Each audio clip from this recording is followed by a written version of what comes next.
Hey, everybody, this is Ben Bowman and Reagan Canope. Welcome back to another episode of the Oregon Bridge.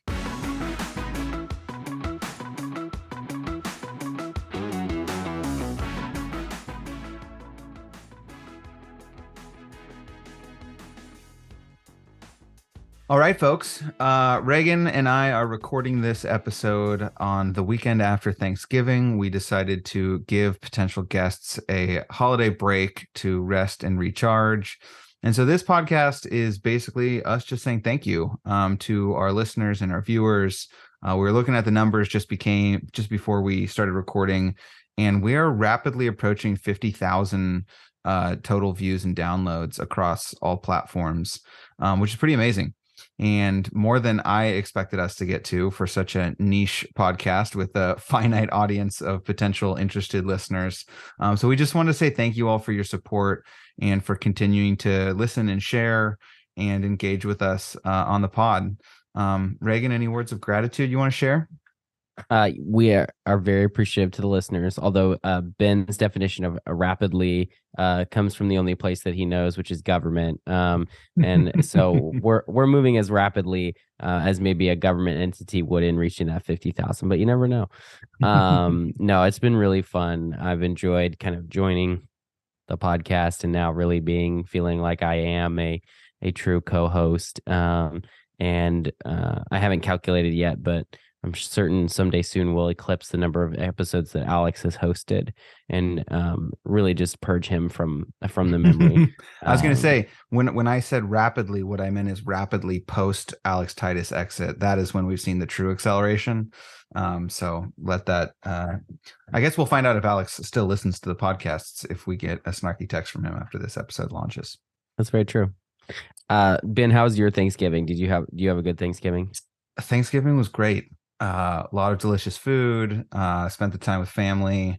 Football was on TV, but it was also the first Thanksgiving where my dad's dog and the dog I've had for almost 2 years, Oso, and now our new puppy, which we've only had for a few weeks, Ruby, were all together. So most of Thanksgiving was just ensuring that the chaos of three dogs was controlled.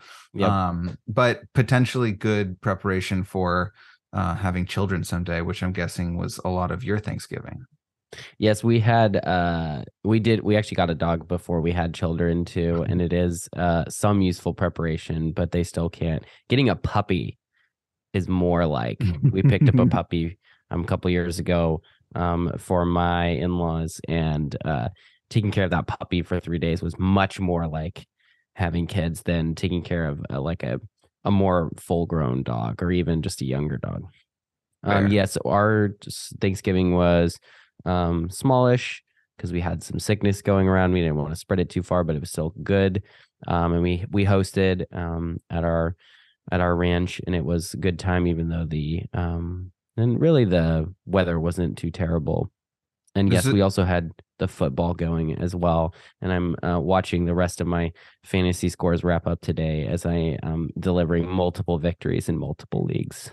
I was going to just commend you on the level of restraint it took not to mention to this University of Oregon graduate that you were at the Civil War game over the weekend. I wanted to appreciate. Oh, that's true. Thank you for that. A literal highlight of my life. Going to the Civil War, but literally I never expected to go to the Civil War and watch the Beavers win. Few Beaver fans imagine that they would ever experience that, so it is a rare occasion. It is, because the last time it happened was 2 years ago, which is actually pretty recent considering there was a string of about like 7 or 8 straight that the Ducks won. But the thing that I loved about that game too was how out of command, because typically watching the Civil War, the Ducks are kind of in command of that game a lot of times, or a good chunk of that game. And in this game, the Ducks did not feel in control at all in the second half. They ran the first half. The first quarter very much was competitive, and they were up by 4. They just dominated the second quarter, but they just felt completely lost in the third and fourth quarters as the Beavers scored something like 28 unanswered points. And so it was just pure chaos. You sound like you could easily start a second podcast that is just college football amateur analysis, which is basically what we do for Oregon politics. So, you got a head start. I will say my sports fix this weekend was I got a friend from grad school who's in town visiting, and we went to the Phil Knight Invitational at the Veterans Memorial Coliseum and got to see the Ducks play. Phil Knight was there. Roy Williams, legendary former coach of UNC, showed up. He traveled across the country to watch UNC. For Bill our Walt. for our Go ahead. unfamiliar listeners, this is basketball. Yes, Ben? This is basketball. Yes, this is the inside sport, which you got to appreciate in Oregon weather. But it was super fun. I love college basketball, and got to see some like very highly ranked teams. I guess that's what happens when Nike is headquartered in your state. Like people come to the Invitational. Ben, this is totally off topic, but the reason I think that Ron Wyden and a couple of others are spearheading an effort to try to get a women's basketball team in Portland. Mm-hmm. I don't remember if there was one before and it left, or if it was just the Seattle. There was one, the Portland Fire, I believe. Okay.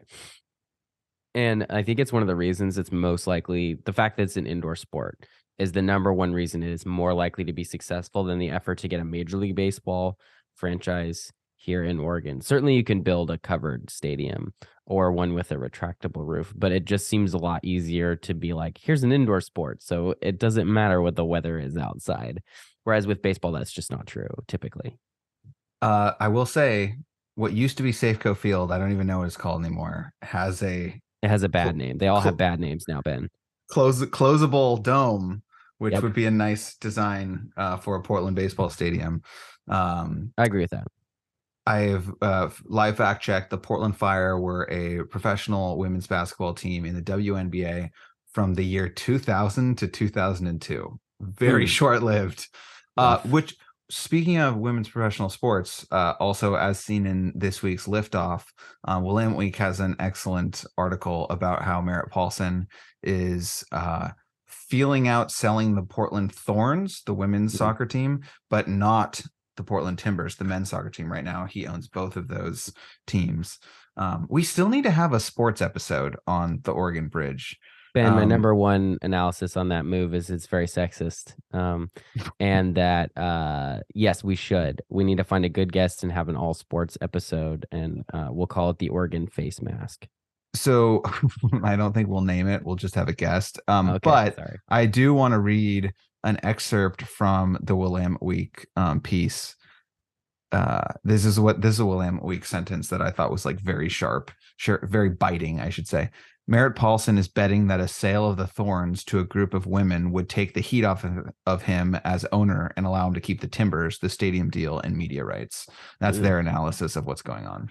So yeah, we need a like sports journalist or somebody who knows the sports world better than us, because we talk about sports as hobbyists and as people who like to watch it or whatever, but massive economic impact that professional sports has, particularly on Portland, but across the state, and like political and cultural significance too. So I think we'll work on that hopefully by the end of the year, but more than likely it'll be next year. We'll get a sports guest on. We'll also make it the number one issue of Session, Oregon Sports. I don't know what if you got a good bill idea.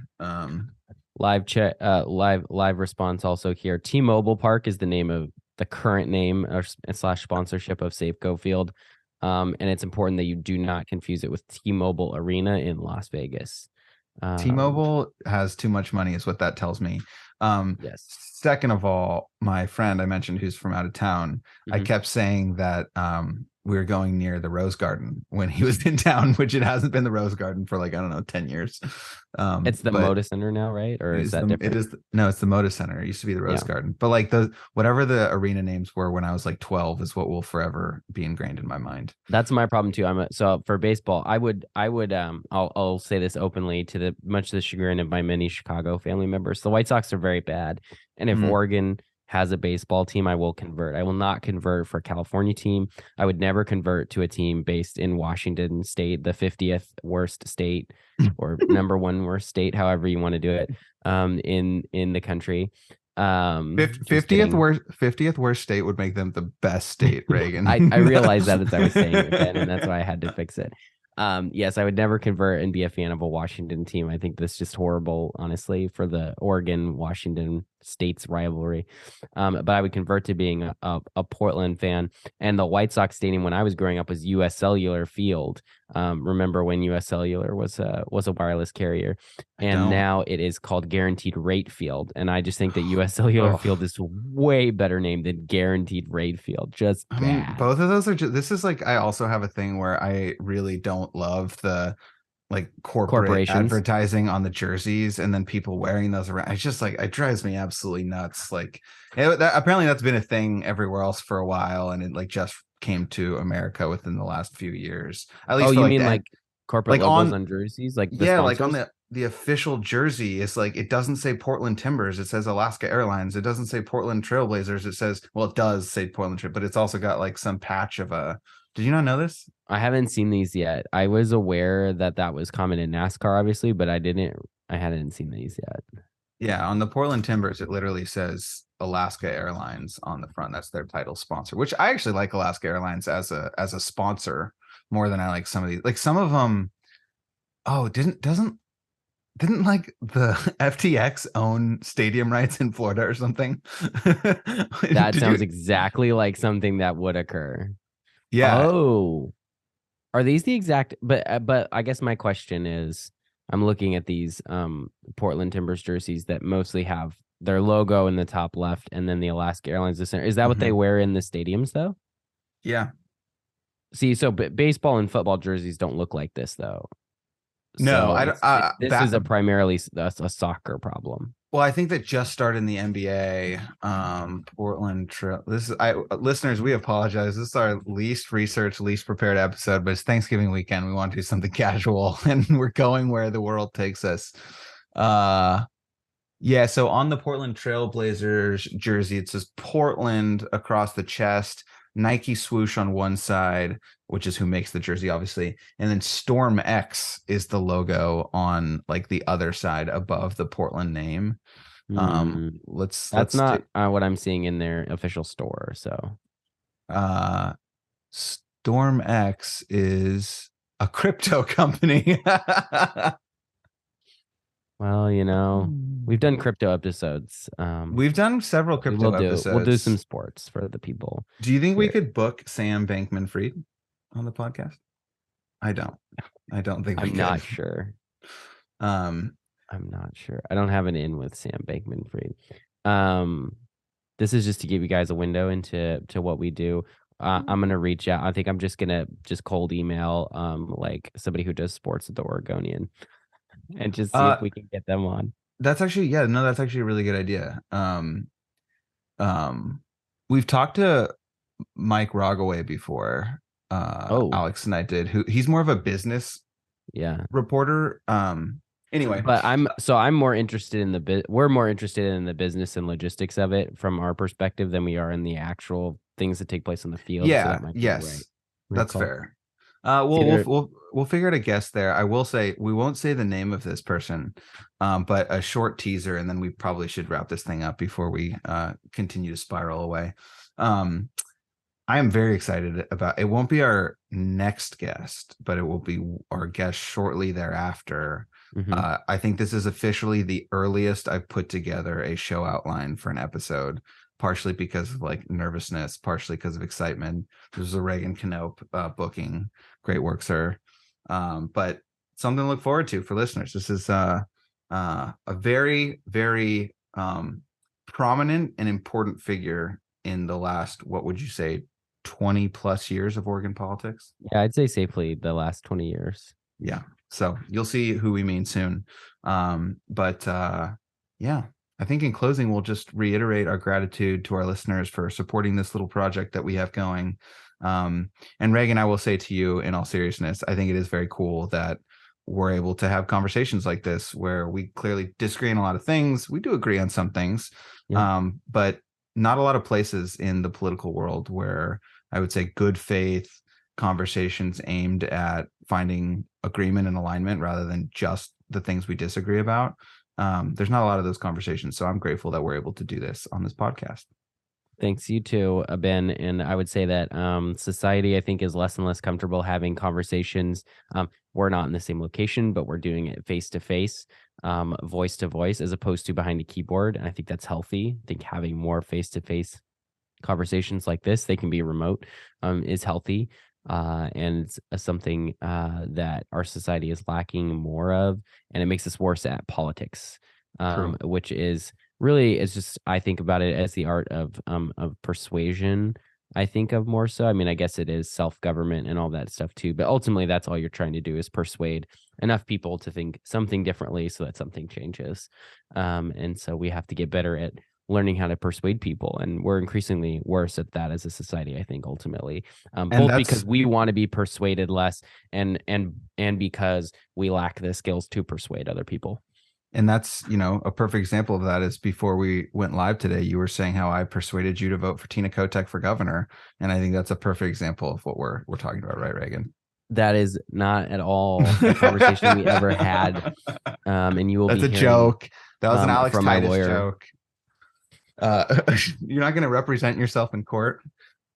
Anyway, I think that's an unwise thing to do, Ben, as my lawyer wife would not advise me, because she's not my attorney. But the last thing I did want to say, Ben, is what do you want to call this episode? Do you want to call it Talking Sports with Ben and Reagan, or do you want to call it Surfing the Internet with Ben and Reagan? I think if we called it either of those, it would be the lowest downloaded episode in Oregon Bridge history. I think we'll call it something about like gratitude for our listeners or something like that. Ben, all you're doing right now is making me want to set that record. So we'll talk off air. The good Thanks, news everybody. Is we could keep talking because at this point, everyone has stopped listening to this episode. There is nobody left. But if you are still here, thank you again. And we will see you right here next week. Thanks again for listening.